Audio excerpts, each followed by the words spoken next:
ladies, sorry, I didn't know if I was recording, I couldn't see it, but okay, I'm back for my fourth video, and I am doing one on how do essential oils work. And I want to say before I get started with this video, I do want to say when using essential oils for the first time, you want to always make sure you're drinking lots of water, because you know you're new to oils and they are detoxing at times, so you want to make sure that you're drinking plenty of water. Okay, so I'm going to turn the phone around.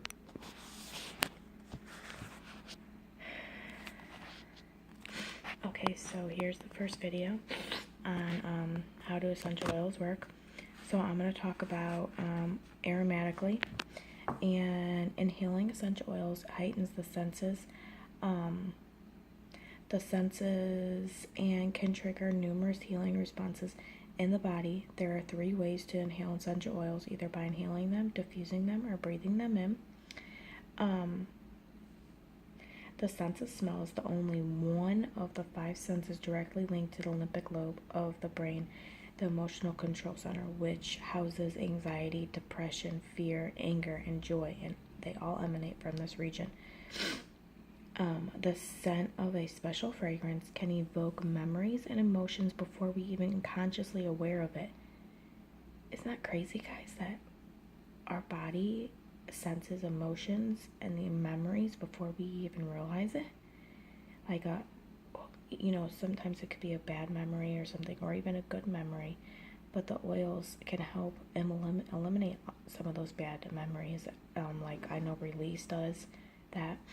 Release helps with releasing, anger and emotions and trauma like that. It's a very good one to put in the diffuser and smell. So when smells are concerned, we react first and think later. The limbic lobe can also directly affect activate the hypothalamus. The hypothalamus is one of the most important parts of the brain. It controls body temperature, hunger, thirst, fatigue, sleep, and circadian cycles. It acts as our hormonal control center and releases hormones that can affect many functions of the body. The production of growth hormones, sex hormones, thyroid hormones, and neurotransmitters such as serotonin are all governed by the hypothalamus.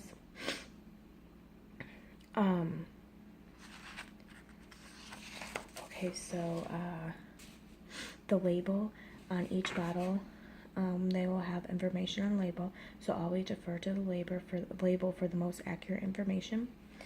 So topically, topically, when we apply oils to our skin, they are absorbed into the bloodstream through our pores and follicles, just like a topical medication. Oils are routed to the organ and part of the body where they are needed once they are inside the blood.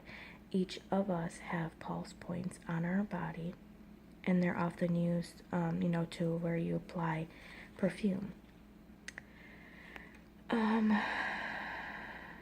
So your pulse points could be your wrists, your inside your elbows, temples, behind the knee, feet. But feet, I usually use my wrists and behind my ears. But the feet are also one of the best ways to apply oils because our feet is the gateway to our whole body. Our feet have the most nerve endings. And did you know, this is really crazy, did you know that if you hold a raw onion to the bottom of your feet, you can taste it within 10 minutes? Same with peppermint. If you drop an oil at the bottom of your feet, you can smell it within 10 minutes. So when you're using topically, you want to make sure you're using a carrier oil. The label will say if it needs to be diluted or undiluted. So neat, is just another word for undiluted. So if it's neat or undiluted, that means we do not need any carrier oil. So just one drop straight into your palm. You could place it in onto your skin and rub it in. A carrier oil, if you need a carrier oil, it will say diluted. It needs to be diluted, and that just depends on the ages. Usually, I say before 2 years old, I usually use a half a teaspoon to a tablespoon, or I mean, about a half a tablespoon. For 2 and under, I usually do for about a 1 drop.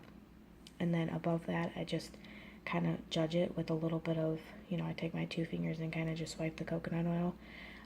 If it's like a cream, I usually use unrefined, cold pressed, organic coconut oil. Or you can use V6 vegetable oil or grapeseed oil. Those are also good ones. So when we talk about internally, we can use internally, when we are okay, so we are the only essential oil company that have oils that are safe for ingesting. When using your oils internally, it is for the utmost importance to know the quality of your oils. The only way to ensure that that your oils are therapeutic grade quality is to be able to physically see the oils being made, which Young Living is able to do that. We are, like I said, the only company in the industry that has safe oils to ingest. Most oils, if you look at them, you get them at a health food store or anywhere else, they usually say for topical or aromatically use only, not topical. They will say no topical use. I mean, sorry, not topical. They'll say no internal use. And we have a specific line. These right here are your Vitality lines, and those are FDA approved for ingestion.